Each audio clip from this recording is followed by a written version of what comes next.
It's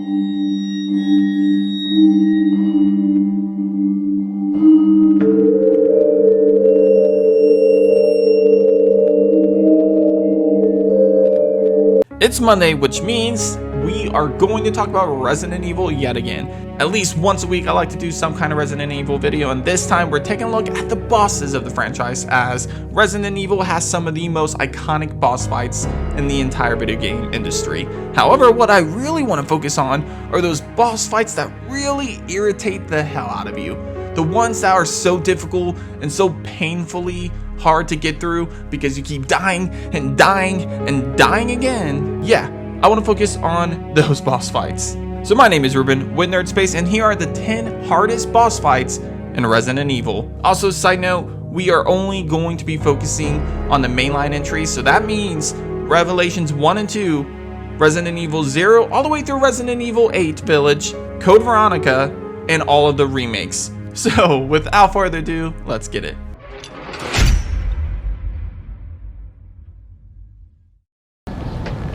Won't you two just die already? You're making me look bad. Who do you think got this entire operation off the ground? Research like this doesn't fund itself, you know. Yet everyone looks down on me.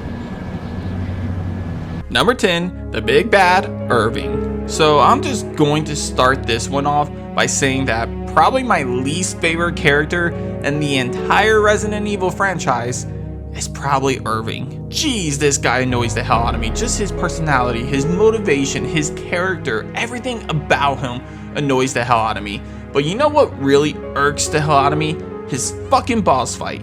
That boss fight is the biggest pain in the ass of Resident Evil 5. Sure, it might not be the hardest boss fight in the entire franchise. I can definitely admit that. But let's face it, the mechanics for that specific fight, what you have to do during that fight with the machine guns and jumping on and off the turret guns, and then having to deal with all of those different quick time events while you're also jumping back and forth between the turrets. Yeah, it makes the boss fight extremely long, boring, and a pain in the ass, and extremely difficult because of those quick time events just popping out of the blue. And it's even harder with the AI in my opinion, because the AI isn't the best at dodging those attacks. And if you are playing on a harder difficulty, if you are playing on professional, oh jeez, I cannot tell you how many times I restarted that boss fight because of Sheva. Damn you, Sheva. And it probably wouldn't be as bad if you didn't have that first stage where Irving is nowhere near you and is not coming near you at all, and you have to use the turns to hit a target far in the distance while also dodging and shooting those tentacles. But here's the real kicker. Unlike any other boss in the game, this is the one boss where you can't just buy a rocket launcher and just skip the entire thing with one rocket.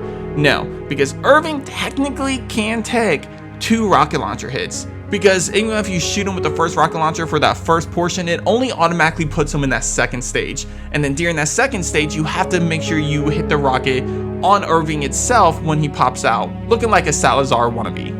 Actually, I never recognized how alike these two characters are now that I think about it.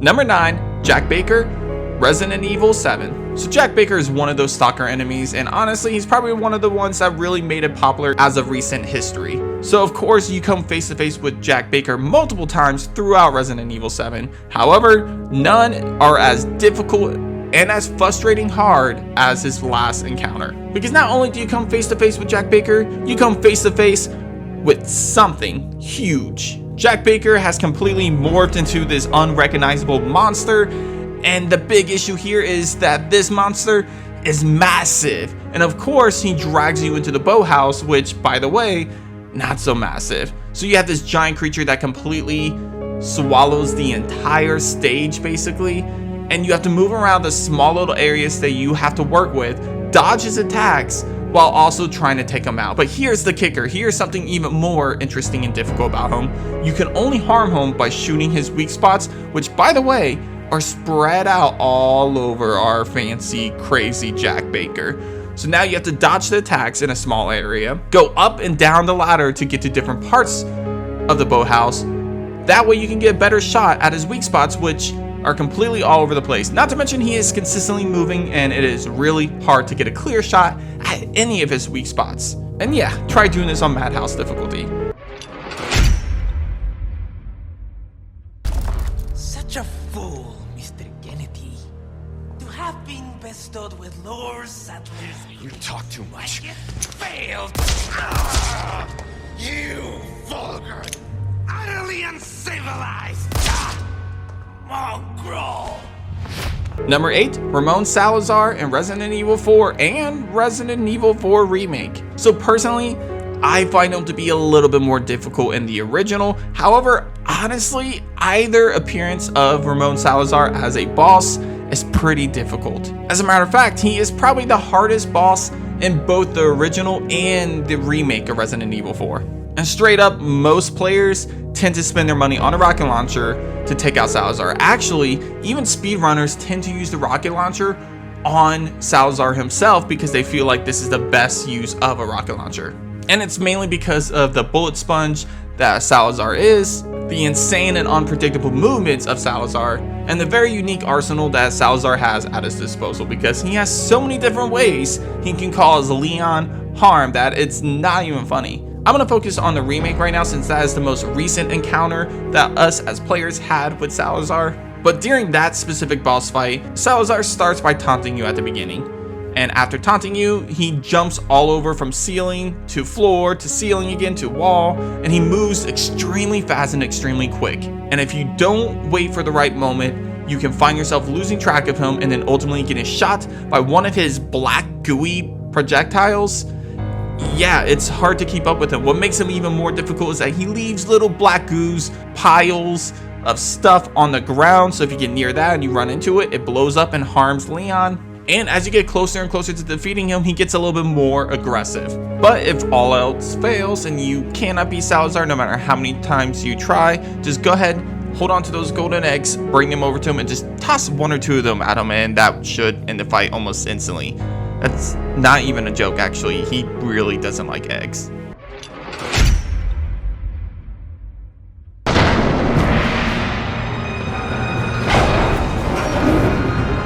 Things are really getting interesting now, eh, Chris? Do you actually think you can defeat me? Either way, I'm not gonna stop until I'm dead. Well then, I'll just have to kill you quickly.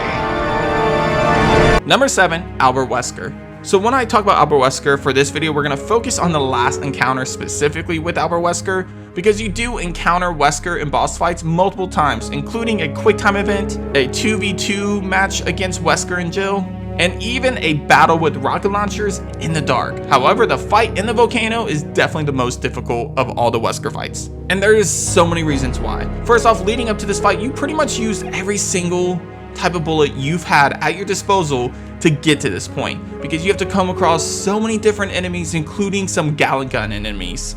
Not to mention you also had a boss fight with Wesker already leading up to this boss fight.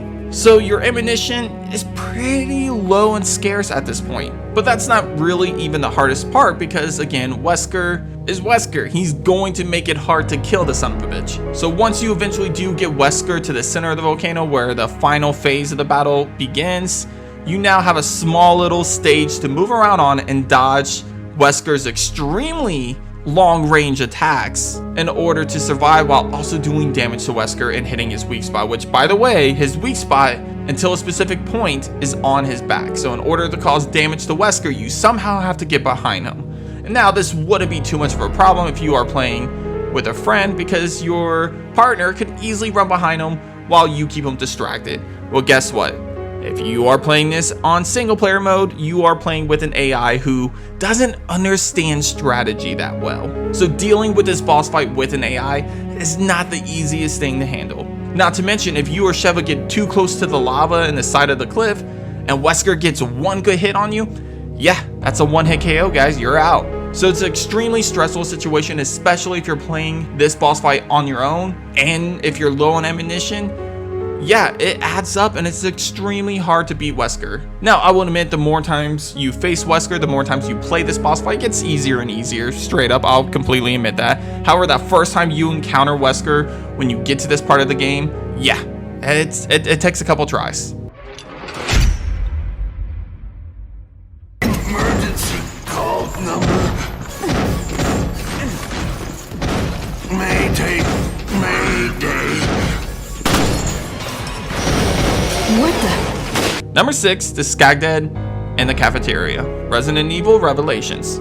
So this is the officer that is completely rambling and saying the words over and over again, Mayday, Mayday, Mayday, Mayday, and it drives you insane. But as you get closer and closer, you start to freak out a little bit more, because after getting to this point of the area, you realize this is a really massive area.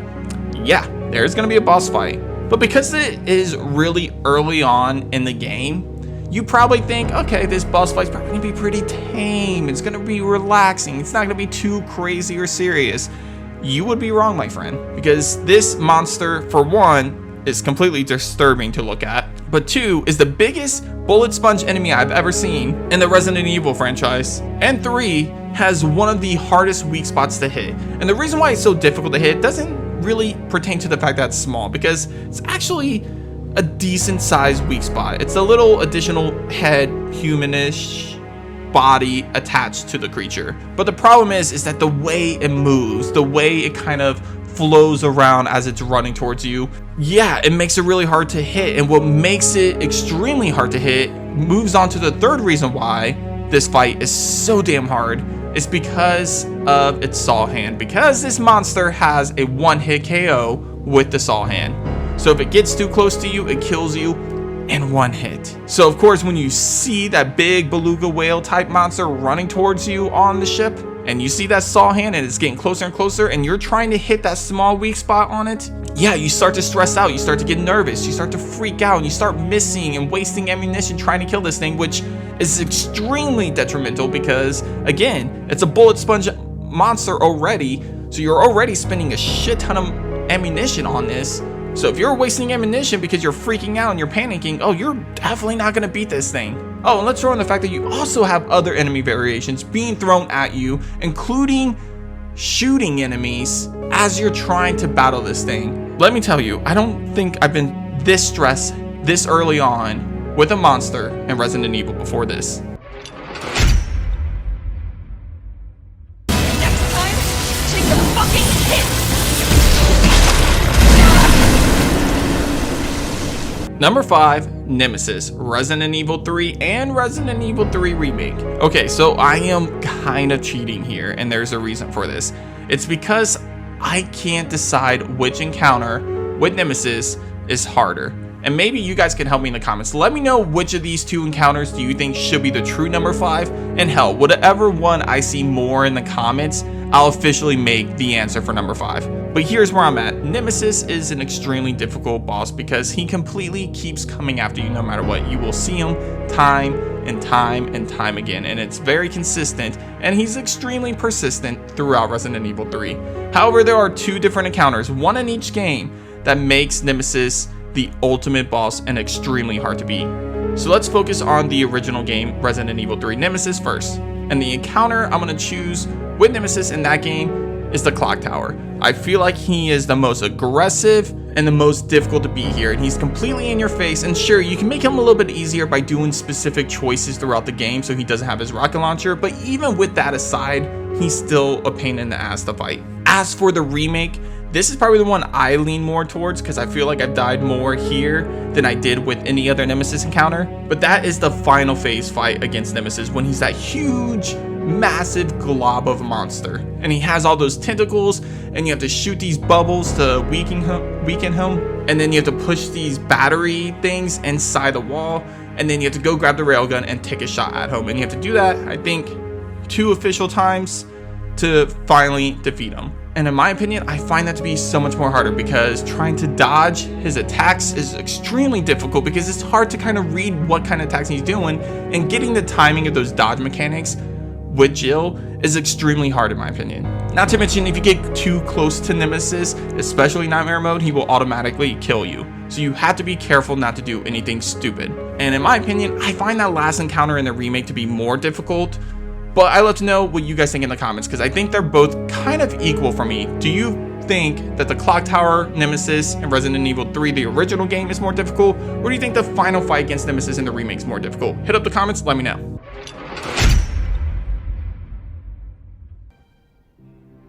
So you made this monster. We made the G-Virus, but we never intended You can this. spin it any way you want. You're still responsible.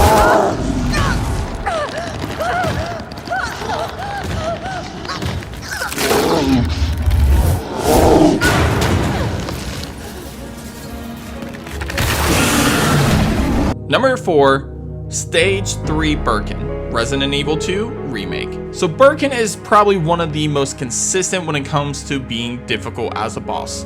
Honestly, it doesn't matter which form of Birkin you go up against, every single one of them are extremely difficult and hard to fight in the original game and in the remake. However, one thing I feel like the remake did better than the original game is made all the boss fights even more difficult. And that is no different for Birkin himself, especially in his Stage 3 form, because this takes place in the laboratory of Umbrella, and this will be the last encounter against Birkin with Leon and the second to last encounter with Claire. As you come face to face with this beast, you have to use every single thing at your disposal to defeat him, because he can take a lot of hits. Despite having a very clear and open weak spot, he can take a lot of damn hits, and he has so much more at his disposal when it comes to an arsenal, because here he has tanks that he could throw at you. He's extremely quick and extremely fast, faster than you've ever seen him before.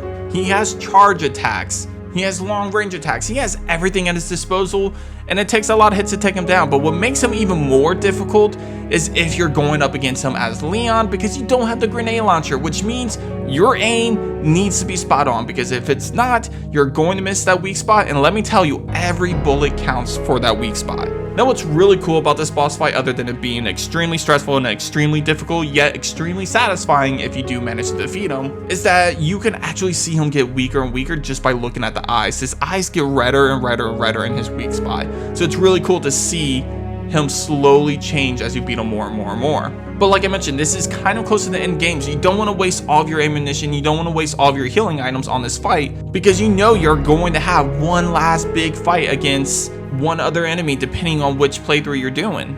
But don't even think about that, because if you think about that for a moment, you try to conserve ammunition, you're gonna find yourself in a situation where you get killed by Birkin and you're gonna have to attempt it again. And let me tell you, it's a long boss fight. It takes a lot to bring him down. So make sure you throw every single thing in your arsenal at this guy, or you're gonna have to do it again and you're gonna have to spend another 10-15 minutes trying to battle this guy all over again.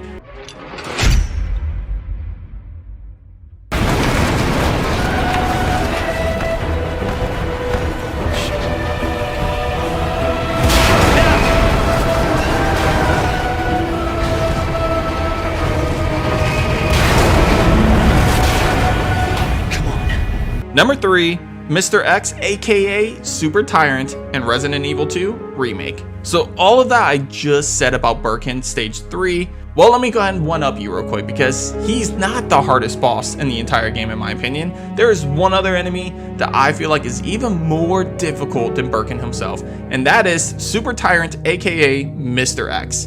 Now the good news is you don't have to face him if you are playing as Claire. You do have to face Birkin again, but in my opinion, while being extremely difficult, nowhere near as hard as the first encounter with him. That being said, if you are playing as Leon, your final boss is Mr. X himself, now in full force Super Tyrant mode.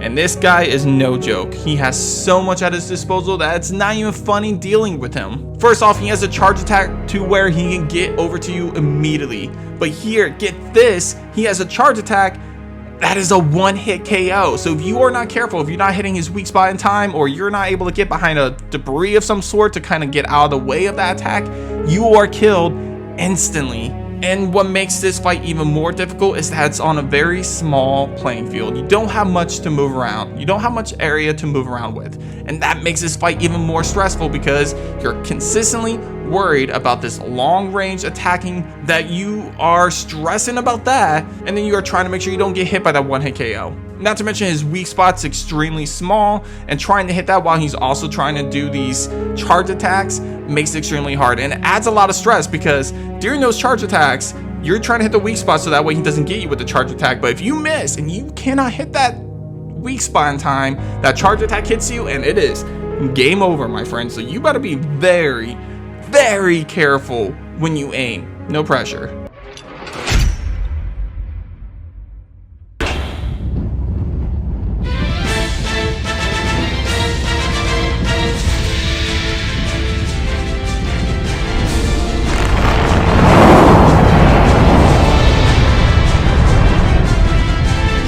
Number 2, T078 Tyrant, Resident Evil, code Veronica. So I almost put this as number 1 because I hate this boss fight. I mean, I don't hate it because it's extremely creative, but I hate this boss fight. Mainly because you are in the smallest area out of any boss fight. I don't think there's an area that's even smaller than this one that is as difficult as this one. That really stresses me out because it is a very small itty bitty playing field, because you are in the back of a cargo plane going up against this big ass tyrant who has an extreme amount of range, who also has a charge attack, which, by the way, if you are in one specific section, which is about 50% of the playing field, if you're in that section and he hits you and you go flying out that cargo plane, one hit KO, my friends. Now, luckily, this boss fight could be a lot easier if you manage to keep a hold of those gas rounds. If you didn't waste those green little grenade launcher bullets on anything else, then you're solid, because this will drain his health completely and you can easily defeat him much faster.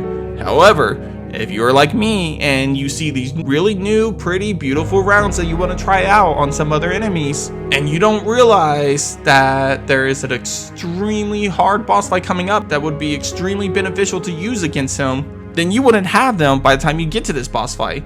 Therefore, you have to do the old-fashioned way and waste all of your ammunition that you can possibly use while somehow dodging him in a small itty-bitty space, while also dodging this specific area that will one-hit KO you. And then after all that, you can't just kill him with bullets. You have to eventually run over to the button so you can send the crate at him to hopefully push him off the edge. It's an extremely terrifying encounter with any boss, let alone a tyrant, by the way, which in my opinion is some of the most intimidating and hardest enemy variations in the entire Resident Evil franchise. But like I said, when you add in the fact that you're battling in a plane and you have to worry about this crate and so many different other elements, it makes this fight extremely difficult. And I have to put this at number 2 at the very least for that reason.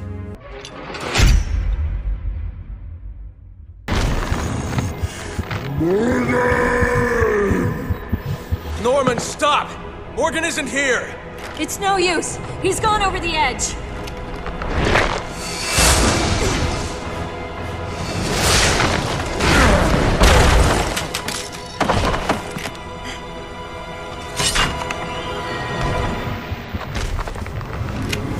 Number 1, Ultimate Abyss, aka Jack Norman. So we move on to yet another Resident Evil Revelations character for the hardest boss in the entire Resident Evil franchise. And I know some people might disagree with this because I don't think anybody has this as their number 1. That being said, Ultimate Abyss is no joke. And actually, I would go on to argue that Resident Evil Revelations is probably the hardest game in the entire franchise, in my opinion. I really truly believe that. Unless you count the on-rail shooters. I hate those games. I am so bad at them. But what Ultimate Abyss does that's very unique and makes this encounter the hardest in the franchise, in my opinion, is the fact that they take one of the hardest enemy variations already, the Tyrant. They take the Tyrant, who is already extremely difficult to battle against in every single encounter in the Resident Evil games. Yet they up the ante. They take that Tyrant and give him a ton of different abilities to make him even more difficult. Get this, imagine you're going up against a Tyrant, but not just any regular Tyrant. You're going up against a Tyrant that has teleportation and the ability to make clones of himself to throw you off.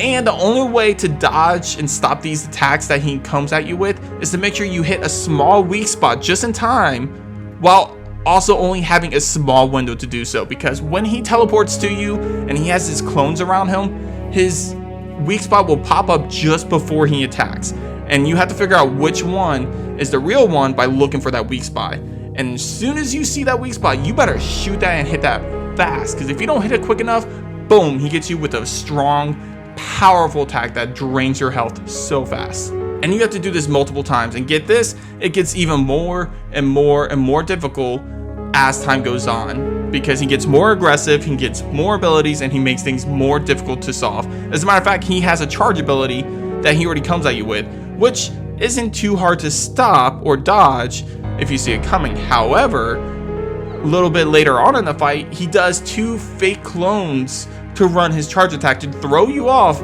while he actually does the real charge attack before you can even see it coming, because you're distracted by the fake ones. It's messed up.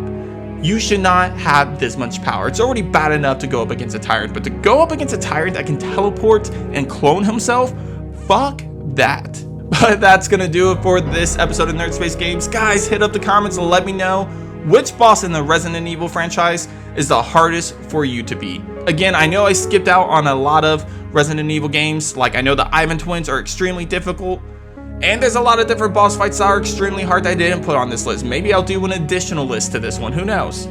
But hit up the comments, let me know which ones I'm missing and which one is the hardest to you. Anyways, if you haven't already, make sure you hit that subscribe button, share this video with your friends and family, and hit that like or dislike button if you enjoyed or didn't like this video. And as always, I will see you on the next episode of Nerd Space. Take care.